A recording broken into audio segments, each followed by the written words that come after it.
Oh oh oh, salut la compagnie, c'est le Père Noël et aujourd'hui on se retrouve pour un petit podcast. Oh oh les enfants. Non mais désolé Père Noël, c'est ma chaîne, hein. Ah Voilà, oui, allez plutôt vous reposer pour ce soir parce que vous oui, avez une longue distribution de cadeaux. Vous oui c'est savez, vrai. hein, 24 Oh, décembre au oh, soir, la nuit de Noël, bref. oui, Voilà, allez, merci beaucoup. oui. Au revoir. Oh, oh. Bref, oui, oui, salut la compagnie, c'est Jules Melon et aujourd'hui on se retrouve pour un petit podcast. Donc non mais ouais, qu'est-ce qu'il croyait là le monsieur? Oui, on va parler d'un film de Noël. Ah, c'est pour ça. Qui parle du Père Noël. Ah, c'est peut-être pour ça qu'il est venu s'incruster. Bref, bon, allez, redevenons sérieux et évoquons en ce 24 décembre au petit matin Violent Night. Le nouveau brûlot du Norvégien Tommy Wirkola, qui avait notamment fait les deux Death Note, que je n'ai pas vu, une parodie de Kill Bill au début de sa carrière, que je n'ai pas vu, et Seven Sisters, que lui j'ai vu. D'ailleurs, c'est le seul brûlot que j'ai pu visionner du monsieur. Et il s'agit, vous l'avez compris, de ce film sorti au cinéma il y a quelques semaines que j'ai pu rattraper in extremis en mode justement préparation ultime vers la fête préférée de nos petits bambins. Et au casting, dans le rôle titre du Père Noël, évidemment, nous avons David Harbour qui a joué dans la série Stranger Things ou encore dans Hellboy, le remake. Bref, tandis que le méchant est lui interprété par l'éternel John Leguizamo, bon, qui est encore assez jeune, mais qu'on voit partout, hein, dans des rôles un peu secondaires à Hollywood. Et en face, parmi la famille Lightstone, on y reviendra là-dessus, Alex Hassel, qui joue le père, qui a été dans la série The Boys, la petite Leah Brady, qui joue la fille, Cam Gigandet, qui joue l'oncle ou le frère du père, Beverly D'Angelo dans le rôle de la matriarche de la famille, ou encore Brendan Fletcher qui interprète un autre méchant. Bref, un casting anglo-américain qui va se donner corps et âme dans un brûlot comique forcément, actionneur un petit peu violent qui se déroule la nuit de Noël, enfin le soir hein, pour commencer, où il y a une réunion familiale dans une grande demeure. Les Lightstone reçoivent en grande pompe avec beaucoup d'argent et on arrive avec le père, sa femme dont il est séparé et leur fille qui vont faire semblant d'être une vraie famille normale pour bien paraître, mais surtout pour que la petite Trudy ait un 24-25 décembre à peu près normal. Or, dans cette famille, on sent que l'ambiance n'est pas au beau fixe. Hein. C'est un petit peu à couteau tiré. Ça aurait pu partir dans ce sens-là, niveau scénario, à un moment. Avec la matriarche, donc, qui est complètement imbu de sa personne et qui est très vulgaire. Rajouter à cela l'un des beaux-fils, alors pas le frère du coup hein, du père, hein, je me suis trompé un peu dans le casting au début, mais qui est acteur et qui en joue beaucoup, et qui est en fait le compagnon de la fille alcoolique, qui a elle-même un fils adolescent streamer insupportable. Bref, Jason, le père donc de la petite Trudy, on se demande ce qu'il fait là. Oui, on ne choisit pas ses parents, on ne choisit pas sa famille, comme le chantait Maxime Le Forestier. Mais au final, les Lightstone, j'ai envie de dire, on s'en fiche, puisque l'intérêt est ailleurs. On va suivre en parallèle le Père Noël, le vrai, qui se prend une murge d'enfer le 24 en fin d'après-midi à Bristol, en Angleterre, avant d'aller faire la distribution annuelle des cadeaux, parce que ça le saoule. Il est totalement blasé. Mais bon, il va encore une nouvelle fois faire le travail habituel. Mais il est devenu alcoolique et dès le début, le ton est donné. On a un personnage ici très irrévérencieux qui va se retrouver donc dans cette demeure à un moment pour donner le cadeau à Trudy. Et qu'est-ce qui se passe?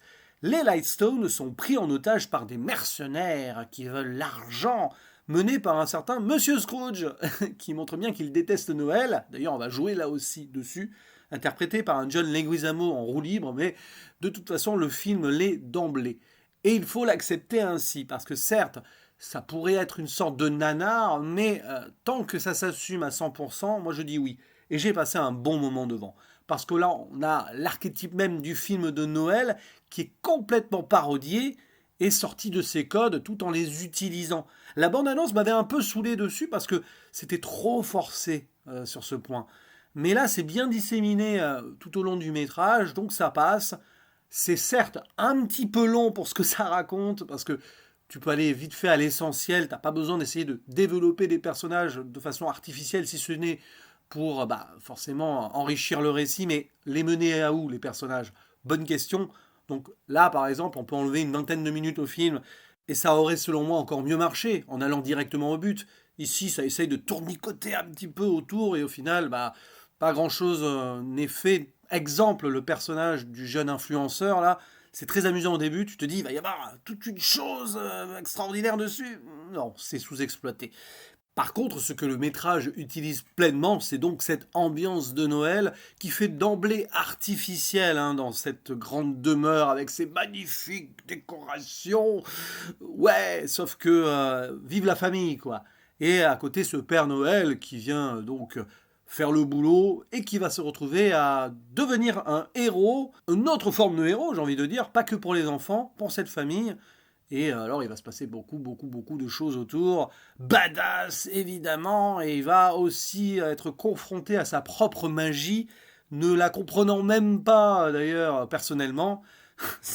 La magie de Noël ne s'explique pas. Il est évident que ici le film ironise sur ce point, ce qui permet d'ailleurs au scénario d'être encore plus simplifié et d'avoir de grosses ficelles.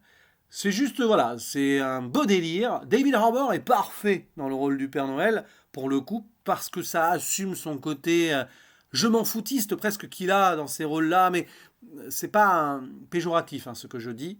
Il est un petit peu débonnaire, mais faussement. Et il y a des punchlines, évidemment, qu'on retrouve dans la bande-annonce, oui, mais qui fonctionnent bien dans le rythme du brûlot. C'est surtout ça qui est important. Il y a même un développement de relation entre notre cher Santa Claus et la petite Trudy, qui d'ailleurs au début du film le dit, elle est contente, elle a découvert maman j'ai raté l'avion avant. Et ben elle va s'en servir, puisque sur la fin on est vraiment dans une sorte d'ersatz de Home Alone, un petit peu lourdingue quand même, mais on l'attendait. Dans le cahier des charges c'était annoncé dès le début. Donc forcément c'est le genre de film qui va utiliser tout ce qui est balancé un peu gratuitement comme ça. Alors oui, c'est pas subtil, mais c'est pas du tout ce que Tommy Wirkola cherchait ici. D'ailleurs, c'est pas ce qu'il cherche d'habitude dans ses métrages. Peut-être Seven Sisters est son plus, on va dire, sérieux de tous. Bon, en même temps, c'est le seul que j'ai vu, mais je voyais pas trop le côté parodique dedans, au contraire. Donc apparemment, les autres le sont un poil plus. Alors, j'ai pas vu son Hansel et Gretel non plus en 3D, là. Je sais pas si c'est dans l'humour également, mais voilà. Bref, ça fonctionne pour ce que ça propose. Les méchants sont des méchants. On essaye d'ailleurs d'épaissir la psychologie de Monsieur Scrooge à un moment, mais c'est ce que je disais juste avant. Pas trop la peine. On aurait pu assumer le fait que ce soit totalement gratuit, ça aurait été pareil. Quelques bémols, donc peut-être aussi pour éventuellement envisager une suite, on rajoute à un moment une forme d'origin story en flashback au Père Noël, qui n'est absolument pas développé derrière, si ce n'est que ça justifie le fait qu'il soit badass. On nous propose aussi une éventuelle Mère Noël en filigrane. Rien ne sera fait dans ce sens. Mais oui, si ça fonctionne, clairement, ça ouvre la porte à un Violent Night 2. Je ne serais pas étonné que d'ici 2 ans, ce soit le cas. C'est ce qu'ils ont fait aussi, il me semble, sur Netflix avec les Chroniques du Père Noël. Alors, j'ai plus le titre en tête. Où c'est Kurt Russell qui interprète notre cher barbu. Mais voilà. Bref, ça fonctionne bien, Violent Night, malgré une fin un peu... ça part dans tous les sens, mais ça, c'est le côté actionneur qui est jusqu'au bout. C'est parfois un petit peu gore, mais pas trop. Ça reste très abordable pour les jeunes adolescents ou les enfants qui se sentent assez matures pour le voir. Donc n'hésitez pas, il doit être encore dans quelques salles, forcément, il y reste pour la période des fêtes, c'est logique. Et c'est un bon délire à regarder au 28e degré s'il le faut. Mais ça passe bien, voilà. Bon, à force de me répéter, je vais plutôt arrêter ce podcast ici, en vous souhaitant d'avance, bien sûr, un bon réveillon, mais aussi un joyeux Noël. Oh, oh, oh, oh. Ah, il est encore là, le Père Noël. Bref, allez, ciao, à la prochaine. Ciao, ciao, ciao.